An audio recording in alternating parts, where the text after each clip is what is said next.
साथियों, यदि आपकी जन्म पत्रिका में भी कोई भी ग्रह यदि नीच राशि का है तो आपके लिए ये जानना बेहद आवश्यक है, ये समझना बेहद आवश्यक है कि वो क्या क्या नुकसान पहुंचा सकता है। नीच राशि का है तो वो नुकसान पहुंचाएगा ही पहुंचाएगा, क्योंकि कई लोगों को ये गलतफहमी है कि नीच राशि का जो ग्रह है वो बलहीन हो जाता है। साथियों, वो बलहीन नहीं होता, बल्कि उसका बल तो उतना ही रहता है, लेकिन वो अशुभ परिणाम देने के लिए बाध्य हो जाता है। आप अपनी जन्म पत्रिका अपने समक्ष रख करके फिर ये एपिसोड देखिए।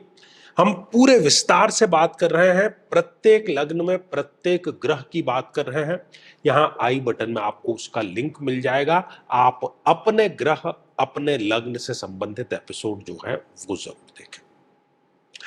तो साथियों, इस खास एपिसोड में हम आज चर्चा करने जा रहे हैं कि कर्क लग्न की जन्म पत्रिका में शुक्र देव यदि नीच राशि के हो जाएं तो वो कैसा परिणाम देता है। कर्क लग्न में वैसे भी शुक्र देव एक सम ग्रह होते हैं, सम अर्थात ना बहुत खराब ना बहुत अच्छे।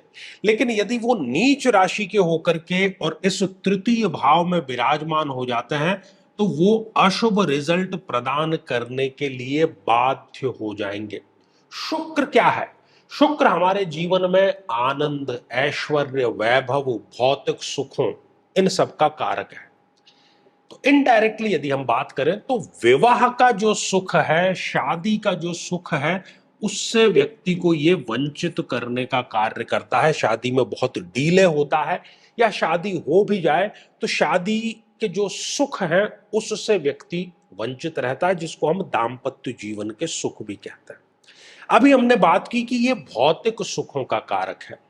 मटेरियलिस्टिक जितनी भी चीजें हैं उसका कारक ग्रह शुक्र है, जैसे कि गाड़ी, भवन, विदेश यात्राएं, ज्वेलरी, गैजेट्स, कपड़े इत्यादि। ये व्यक्ति के पास में यदि उपलब्ध है भी तो भी व्यक्ति उसका उपभोग नहीं कर पाता। इस प्रकार का दंश यहां पर नीच राशि का जो शुक्र है वो प्रदान अवश्य कर देता है। खासतौर पर यदि मैं स्त्रियों की बात करूं तो शुक्र देव स्तन से संबंधित जितनी बीमारियां होती हैं उसके कारक होते हैं। तो आमतौर पर नीच राशि का शुक्र इस प्रकार के रोग स्त्रियों को, बहनों को अवश्य दे देता है। इसके अतिरिक्त गुर्दा, जिसको हम अंग्रेजी में किडनी कहते हैं, जो मूत्र संस्थान से संबंधित है, उससे संबंधित भी यह समस्या जरूर दे देता है। उसमें किसी न किसी प्रकार का विकार अवश्य दे देता है। इसके अतिरिक्त जितने भी रोग गुप्त श्रेणी में आते हैं वो भी ये प्रदान कर देता है। शारीरिक कमजोरी भी व्यक्ति को ये प्रदान अवश्य ही कर देता है। साथियों, शुक्रदेव इस जन्म पत्रिका में इस एकादश भाव के लॉर्ड हैं। ठीक है, तो व्यक्ति किसी न किसी फील्ड का विशेषज्ञ जरूर होगा, चाहे वो हाथों का हुनर हो या दिमाग का हुनर हो, विशेषज्ञ तो होगा। लेकिन उस विशेषज्ञता से वो पैसा कमा ले, ऐसा यहां पर नीच राशि का शुक्र होने नहीं देता। व्यक्ति के आसपास वो देखेगा कि सदैव ही लोगों का जमावड़ा रहता है, काफी लोग होते हैं, लेकिन जब भी व्यक्ति किसी संकट में, किसी पीड़ा, किसी परेशानी में होता है तब कोई भी उसका साथ देने को तैयार नहीं होता। जो रेगुलर इनकम है, इनकम सोर्स जो है, उसमें भी कहीं ना कहीं बाधा अवश्य आ जाती है। कहीं मीटिंग तो होगी लेकिन वो मीटिंग इनके फेवर में नहीं होती। 11th हाउस जो है वो इच्छा पूर्ति का भी भाव है, डिजायर का भी भाव है। तो व्यक्ति डिजायर तो करता है लेकिन वो डिजायर उसकी पूरी नहीं हो पाती है। शुक्रदेव इस जन्म पत्रिका में इस चतुर्थ भाव के भी लॉर्ड है। तो माता के स्वास्थ्य से संबंधित चिंता सदैव व्यक्ति को बनी रहती है। गाड़ी तो होगी, घर भी होगा, लेकिन जैसी उसको चाहिए वैसी नहीं मिल पाती। विवाह के पश्चात भी व्यक्ति कहीं ना कहीं एक्स्ट्रा मैरिटल अफेयर में फंसता हुआ नजर आता है और उसमें उसको धोखा भी अवश्य ही मिल जाता है।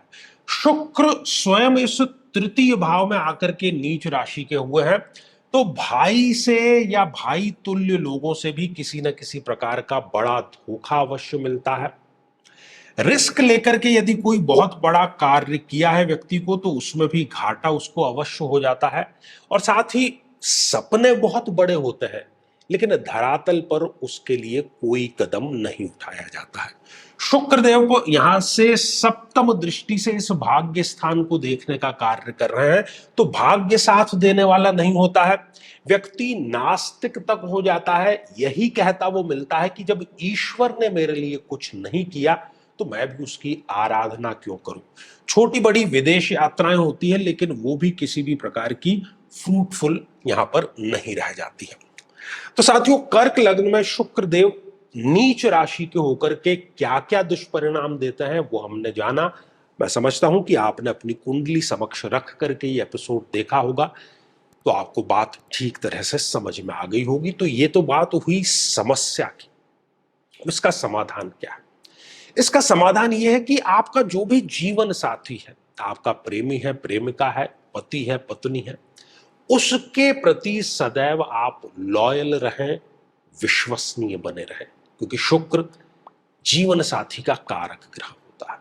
शुक्र के आप दान करिए। शुक्र के दान क्या है? सौंदर्य प्रसाधन, इत्र, परफ्यूम, डेकोरेटिव आइटम जितने होते हैं वो सब शुक्र के दान होते हैं। वो शुक्रवार को आप दान कर सकते हैं। और इन सब से आगे बढ़कर के महादशा मंत्र साधना, जो कि एक अचूक और परम निवारक उपाय है, वो भी आप अवश्य करें। तो साथियों, श्रृंखला ये हमारी आगे भी जारी रहेगी। यदि आप भी चाहते हैं कि आपकी कुंडली का सूक्ष्म और वैज्ञानिक विश्लेषण हो, तो आगामी समय में मैं स्वयं इन शहरों में उपस्थित रहूंगा। आप समय लेकर के मिल सकते हैं, या फिर टेलीफोनिक या वीडियो कॉल के माध्यम से भी आप जुड़ सकते हैं। और यदि आप चाहते हैं कि आपके किसी एक प्रश्न का निःशुल्क मार्गदर्शन किया जाए, जो कि हमारे इसी चैनल पर प्रति शनिवार दोपहर 3 बजे हम खास लाइव कार्यक्रम लेकर के आते हैं, लेकिन उसमें अपने कमेंट को शामिल करवाने के लिए आप हमारे इस वीडियो को हाइप कीजिए और उसका जो स्क्रीनशॉट है वो दिए गए व्हाट्सएप नंबर पर भेज दीजिए। तो आज के लिए केवल इतना ही, और इसी मंगल कामना के साथ में कि आप सभी स्वस्थ, समृद्ध और शांतिपूर्वक जीवन व्यतीत करें।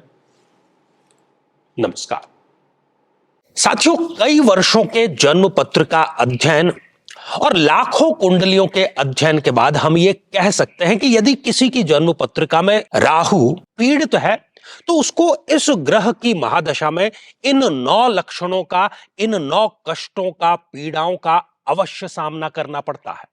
ये भ्रम की स्थिति पैदा कर देता है। व्यक्ति ये निर्णय नहीं ले पाता कि उसके लिए सही क्या है, गलत क्या है। और यदि वो निर्णय ले भी लेता है, तो वो निर्णय उसके लिए आत्मघाती साबित होता है। हर एक कार्य में हानि, हर एक कार्य में आकस्मिक समस्याएं सदैव खड़ी रहती है। व्यक्ति नशे की तरफ आकर्षित होता है और उसमें डूब भी वो जाता है। अपने ही लोगों से उसको धोखा मिलता है। विवाह के पश्चात विधवा या विधुर योग भी उसके निर्मित हो जाता है। नाहक ही बदनामी, अच्छा कार्य करने के बावजूद भी बदनामी इसको प्राप्त होती है।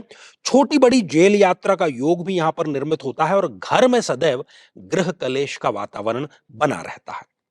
लेकिन साथियों, यदि आप भी इन सभी कष्टों से स्थायी और सटीक मुक्ति प्राप्त करना चाहते हैं, तो उसका तरीका है इस ग्रह की महादशा मंत्र साधना दीक्षा, जो विशेष रूप से आपके नाम, आपकी जन्मतिथि के अकॉर्डिंग की जाएगी। और गुरु दीक्षा के माध्यम से अभिमंत्रित माला भी आपको प्रदान की जाएगी, ताकि न केवल ये सारे कष्ट दूर हों, बल्कि ये पूरी की पूरी महादशा आपके लिए शांतिदायक और सुख समृद्धिदायक साबित हो।